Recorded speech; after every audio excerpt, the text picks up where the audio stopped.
Want to learn about public policy with a group of curious fellow learners? Apply for the 12-week graduate certificate in public policy.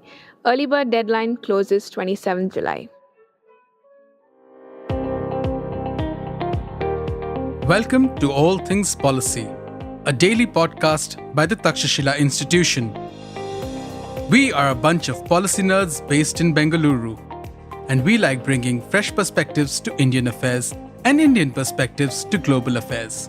So grab a cup of coffee, sit back, and join us for today's chat.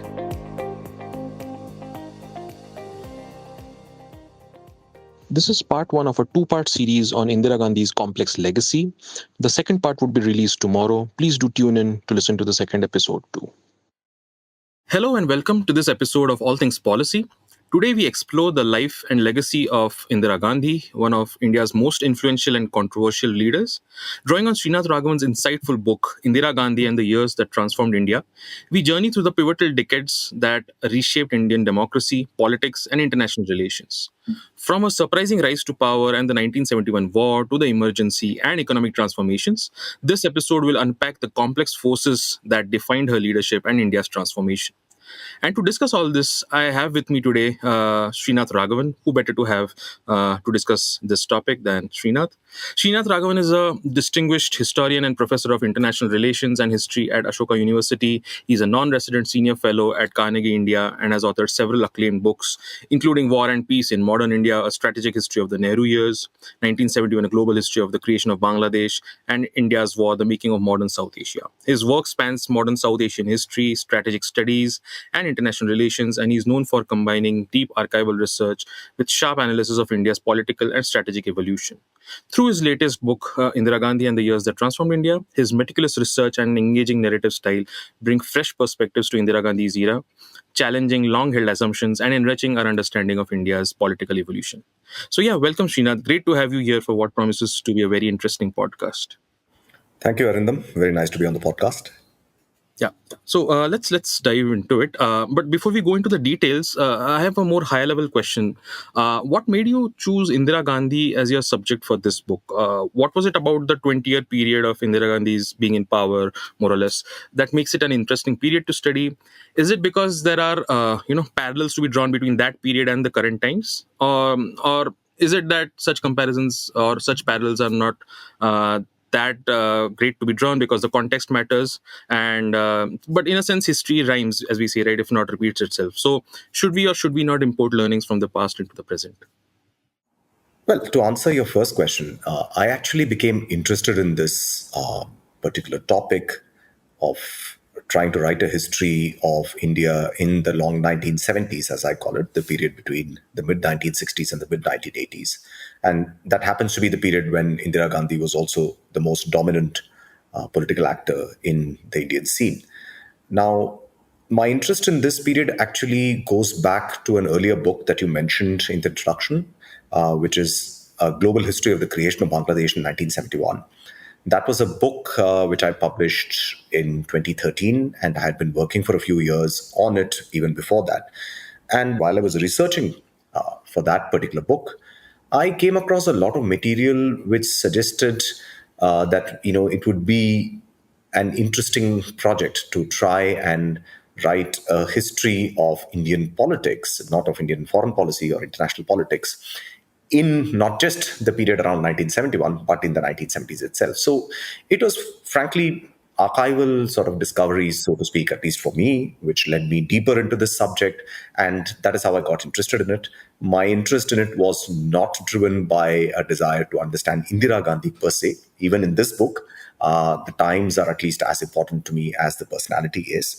And frankly, the desire to kind of draw any lessons between that period and today, etc., were neither on top of my agenda, nor do I think it is a particularly useful way to sort of think about what happened back then. I'm not even sure history rhymes, to be honest.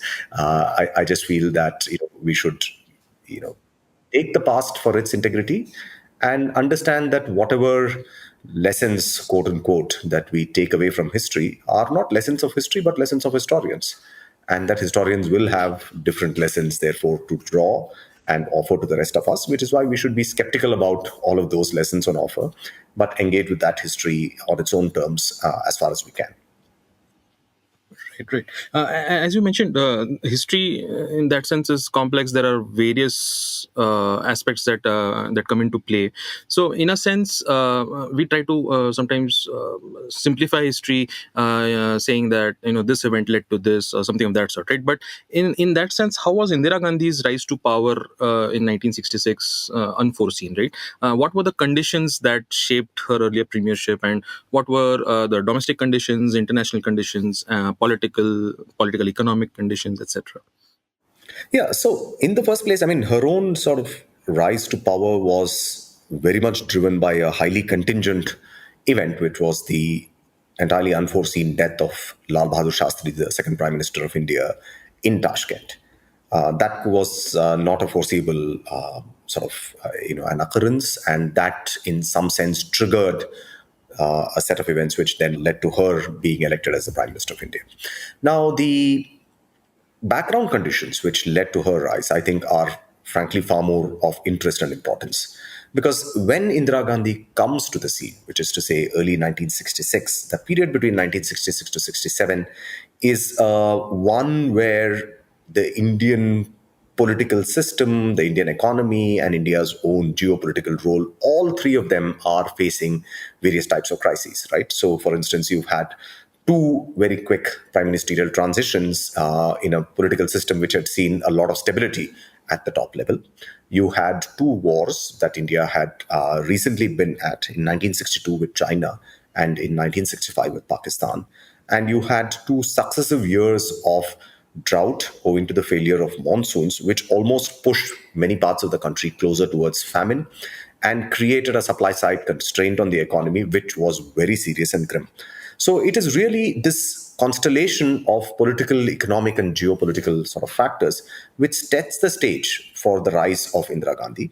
And her early years in power are really an attempt to come to terms with what needs to be done in order to restore stability to the political system, in order to master the crisis of the economy, and to ensure that India's own international sort of context remains benign and not unfriendly as far as the country is concerned. Right. So, in a sense, so all of these aspects, you mentioned the food problem. There was, I guess, a famine also in 1966 or somewhere around that time. And then obviously there was there's the conventional wisdom about Indira Gandhi's legacy, about she wanting to shore up Nehru's legacy, or and that's maybe she also, that's why, made a shift towards being socialist in economic policies. But you also make the case that sometimes she acted opposite to what she said she stood for, right? Even if that wasn't out of belief but out of necessity. So what are such other conventional wisdoms about that period, or about Indira Gandhi, or in general about that period, or India's economic policies in general, that you think need revision? Well, I think the entire sort of narrative is in need of revision at some level, at a higher level, right? Which is to say that I think we tend to sort of understand her through polarities of leftist and right, etc., or socialist, and various kinds of terminologies are attached. She's often described as a populist leader. I'm not very sure that these kinds of easy categorizations really get us to the heart of the problem. As I see it, she came into office. In fact, even in 1964, when Jawaharlal Nehru died, there were, a group of congressmen close to Jawaharlal Nehru who said that, she should consider standing for the prime ministership, which she declined at that point of time.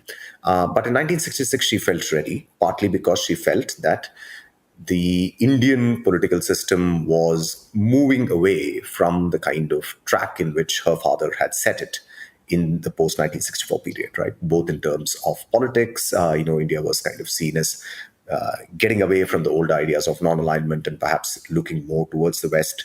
Even in the realm of economy, there was a sense that the whole sort of planned economic development model, which had been inaugurated in the Nehruvian years, was being diluted, etc. So Indira Gandhi really comes to power thinking that she is going to take India back onto the Nehruvian high road towards democracy and development. And that really is the only basic set of ideas that she has. But one of the points that I try to make in this book is that, in thinking about politics and particularly very powerful political actors, we often focus a lot on what their intentions were. But we really don't focus that much on what the outcomes and consequences of their actions were. And in this case, we have a political actor who had some ideas. They were not extremely well defined, but she had a clear sense of what were the kinds of directions in which she wanted to move. But then is confronted by a context, a historical, political, economic context, which then forces her to adapt to the situation and thereby then start following policies which were quite orthogonal to what she might have originally wanted. For instance, in the immediate period after she comes to power, 1966, even though she has come to power on the background of criticizing the Shastri government, at least in private, for having abandoned India's kind of planned economic development, etc., that's exactly what Indira Gandhi herself proceeds to do. In fact, in 1966, she devalues the Indian currency, agrees to a set of liberalizing measures on the economy, but then rolls them back owing to criticism from her own party. But at the same time, she also puts the Planning Commission on holiday, as it is called at that point of time. There is a planned holiday. The fourth plan is effectively shelved. And then various other sets of contingent steps are taken in order to boost agricultural production, including something that becomes extremely important in the context not just of Indian economy, but of society and politics, which is the Green Revolution. So, in a very real sense, here you have an example of a person who has inclinations, but the structural sort of context in which they operate then forces them to adapt and take steps which are quite different from what they may want to do. Similarly, in the period after 1969, when she splits the Congress party, that is the period when Indira Gandhi's sort of, so to speak, socialist credentials are most loudly proclaimed and clearly on display. And you have a series of, leftist kind of policy measures which are inaugurated, which tighten the state's control over the economy, including the monopolies and restrictive trade practices, the Foreign Exchange Regulation Act, which controls foreign direct investment. You have a series of nationalization, starting with bank nationalization, running all the way up to wheat nationalization in 1974. And this is seen as the kind of this thing, right? And that's why even today Indira Gandhi has this image of being a socialist, so to speak. But actually speaking, by 1974, by the time the wheat nationalization, which, as I said, is pretty much the end of this kind of leftist phase of Indira Gandhi's economic policy making, comes to an end. And it comes to an end precisely because there is a global economic crisis which is brewing, owing to a constellation of factors which are not directly related to India. Two of them are important. One is the American decision to get off the Bretton Woods system of fixed exchange rates in 1971, which makes exchange rate volatility a major thing. And then there is the oil shocks because of OPEC's decision to increase oil prices in the wake of the Arab-Israeli War of October 1973. So between 1973 and 74, oil prices literally quadrupled. Right? I mean, imagine a situation where today, you have oil prices at about $80 a barrel, and 6 months down the line, they're at $320 a barrel. I mean, what is that going to do to the Indian economy or the global economy, right? I mean, it's going to lead to a huge amount of inflation, which is exactly what happened at the time. And frankly, India was much less capable of weathering such a crisis back then than it is perhaps today.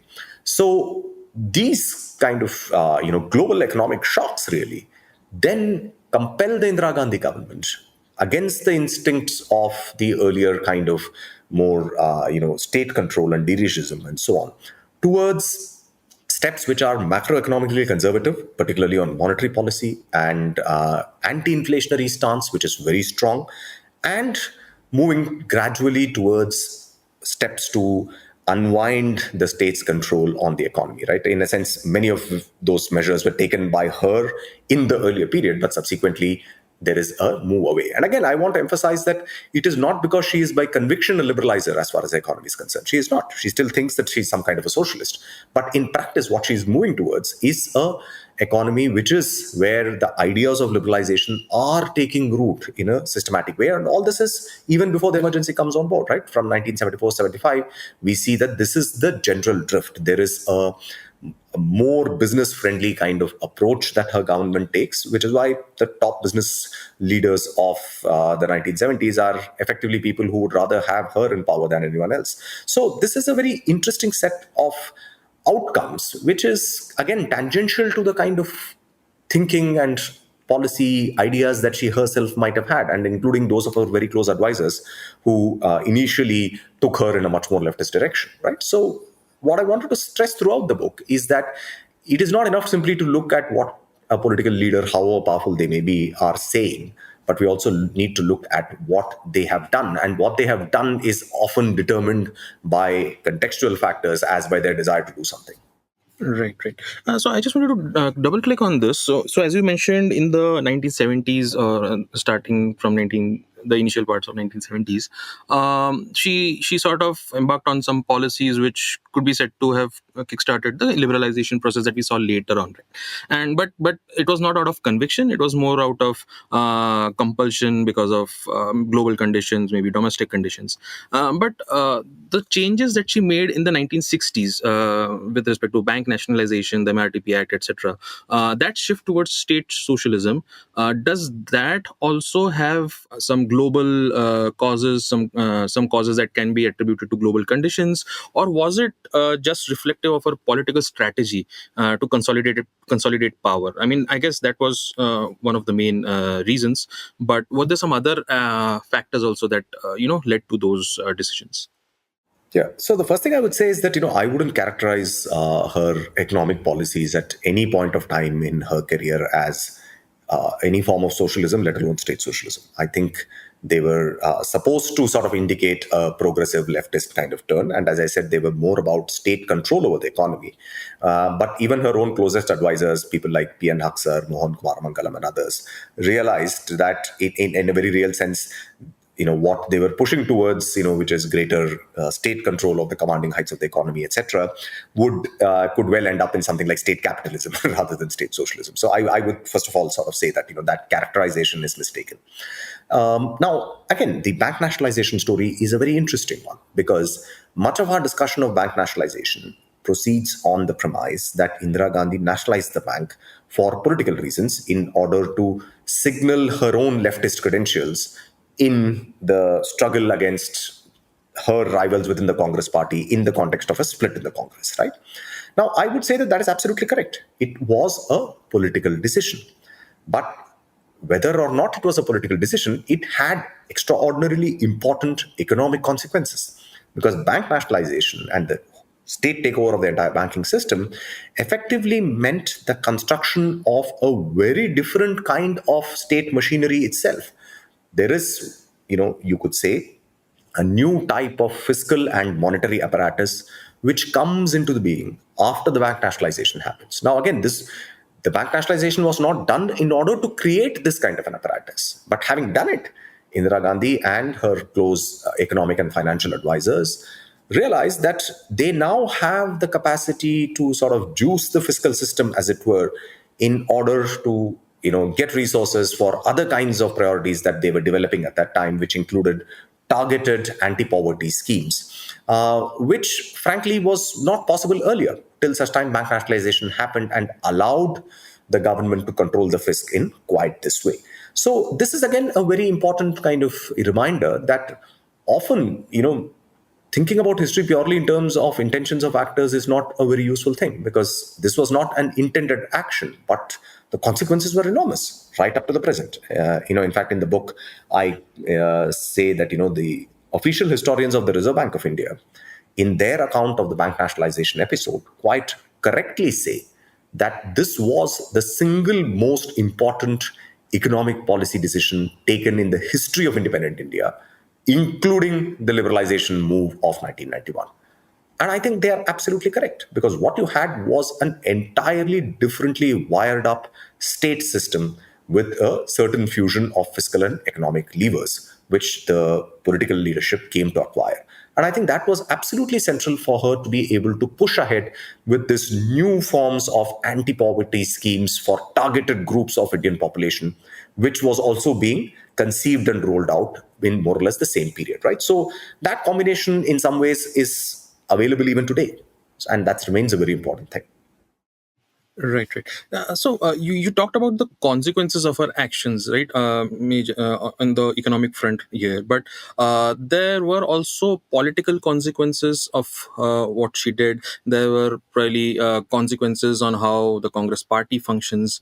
Her leadership style, sort of, exemplified the dynamics of a centralized executive power, authoritarian tendencies, some would say, right? So, how would you analyze those consequences, the political economy, the politics of it, party politics, etc., and how has that continued to this day?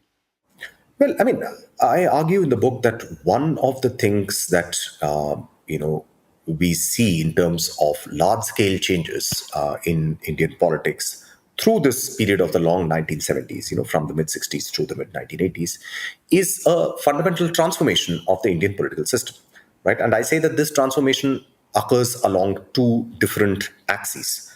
The first systemic transformation is a concentration of power in the office of the executive, particularly of the prime minister, vis-a-vis the legislature and the judiciary, right? So your entire system, which is supposed to operate on different functions and different powers, ends up being a highly imbalanced unipolar kind of a system, if I can use the language of international relations, right? I mean, so the dominance of the executive and the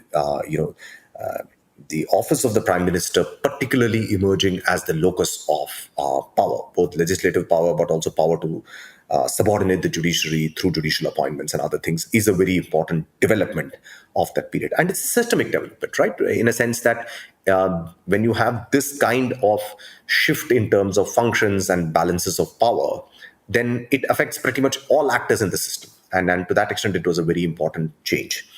The second change which happens is in what I call the rules of the game of parliamentary democracy, right? Now, parliamentary democracy, like all forms of collective activity, including political activity, is an activity which is structured by certain rules, principles, norms, unstated implicit agreements, and so on, right? Now, this is required in order to keep any activity going, right? I mean, if you want to use the analogy of tennis, I mean, tennis is a game that you play according to certain rules. Now, if we refuse to obey some of those rules, then tennis will cease to be tennis, even though we could continue to play it for a while. So the important thing about the long 1970s, which is again a systemic feature of this change, is that the rules of the game of parliamentary democracy began to weaken considerably from 1967 onwards. And that is because 1967 was the year when the fourth general elections happened. And those general elections suggested that the democratic electoral process had become much more competitive, both for the Congress party and for others, right? For the first time, the Congress party nearly loses its majority. It ends up with 283 seats in the Lok Sabha.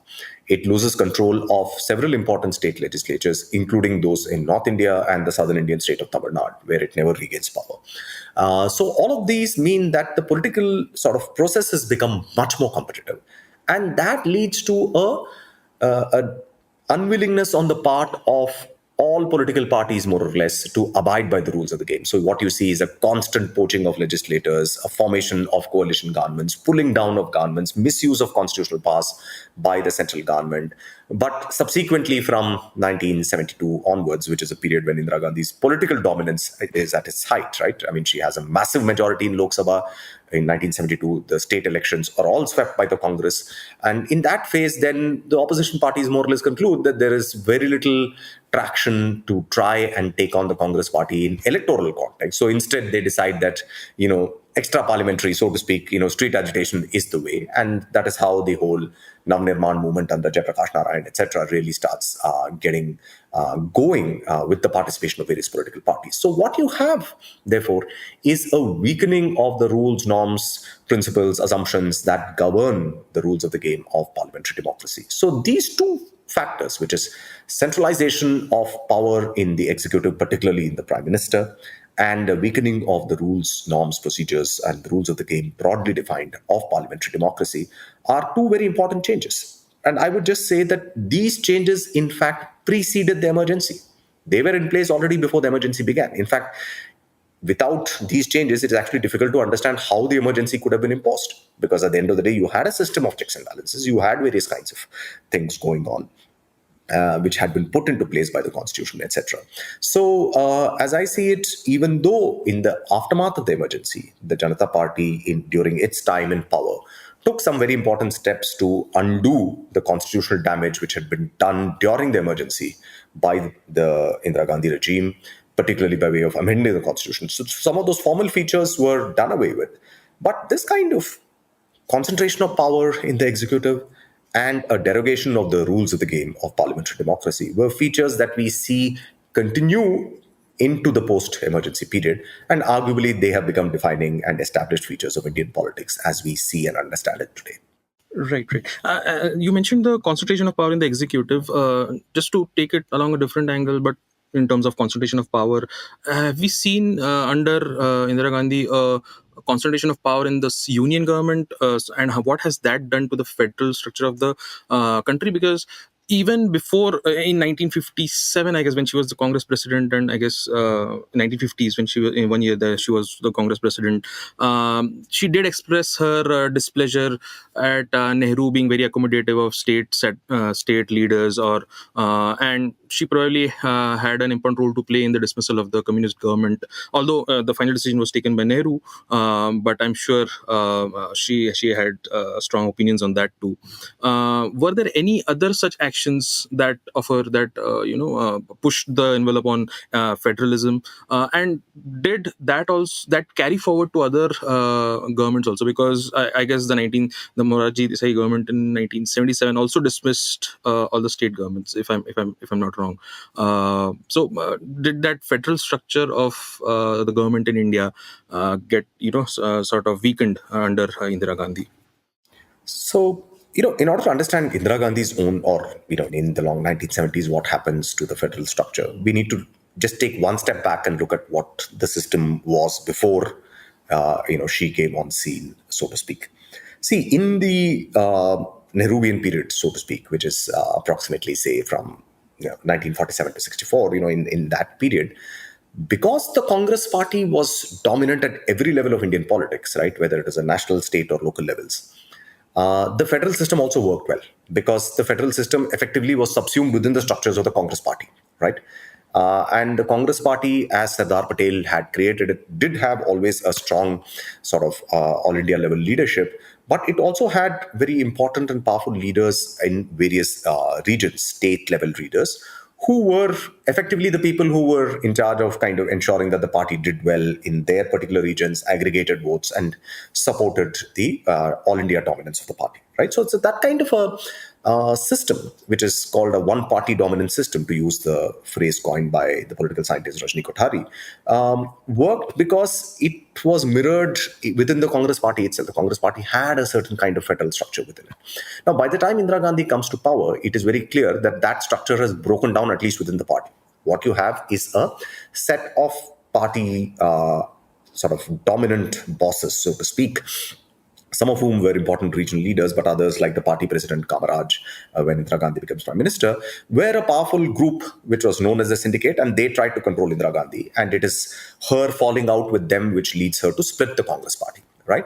And having split the party, Indira Gandhi is left with a smaller party which is obviously more under her control, or at least accepts her leadership willingly.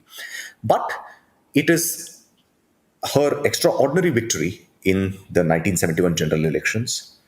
Subsequently, in the year, the massive sort of military victory over Pakistan in the Bangladesh War of 1971, and then the Congress party's victories in the state elections of 1972, where they regained many of the states that they had lost in 1967. All of that meant that Indira Gandhi's dominance and control over her Congress was unquestioned. Right? I mean, rather than the party supporting the central leadership, it is actually the prime minister who is ensuring, the electability of various kinds of people within the party. So the entire relationship between the leader and the party gets kind of upturned, as it were, from 1972 onwards. And that's a very important thing for us to remember, because it is in this period also that we find that federalism then starts becoming weak, because Indira Gandhi is able to install Congress chief ministers and change them at will across the states. Now, again, please don't get me wrong. This does not mean that there are not important and powerful Congress chief ministers, including from your state, since you are speaking from Bengaluru, Karnataka, which had Devarajas, who was a very important and powerful leader who came into his own precisely in this period, including during the emergency, right? And subsequently was even a rival to Indira Gandhi at the all India level of the Congress party. So the derogation of federal structure in some ways is coeval with the strengthening of Indira Gandhi's own control over the party, right? And you're right to say that when the Janata government came in, they continued this pattern of using various kinds of Article 356, etc., to kind of get rid of other governments, a trend which Indira Gandhi had inaugurated, and no one has used it to greater effect than she did. But the Janata government, again, when they won this thumping and unexpected victory in March 1977, they then decided to dismiss a number of Congress state governments, claiming that they don't have any legitimacy, right? Which is a very problematic claim for them to make. But the Supreme Court actually upholds it on, again, what are obviously political grounds. Then, of course, Indira Gandhi repays them in their own coin, because when she comes back to power in 1980, she then dismisses all the Janata governments in various kinds of states where they operate. And once again, the Supreme Court rubber stamps all of that moves. And again, for what are evidently political sort of motivations. So what you have, therefore, is a federal structure which is considerably weakened. And in the last term of Indira Gandhi, between 1980 and 84, the relationship between the union government and the various non-Congress governments across states actually sharpens. And that is the period when you see the emergence of various kinds of, third front kind of ideas, etc.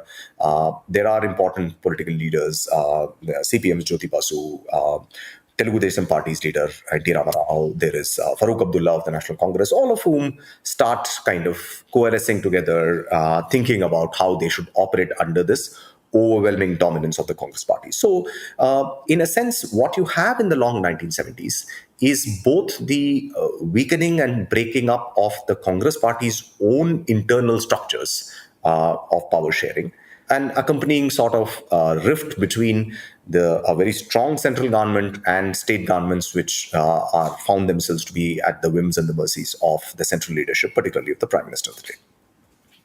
So this was part one of a two-part series on Indira Gandhi's complex legacy. I hope you enjoyed listening to it. Do tune in tomorrow again to listen to the second part of this two-part series. Thank you. If you liked our show, dive into Takshashila's research on technology, strategy, and economic affairs. Check us out at our Twitter handle @TakshashilaINST or our website takshashila.org.in.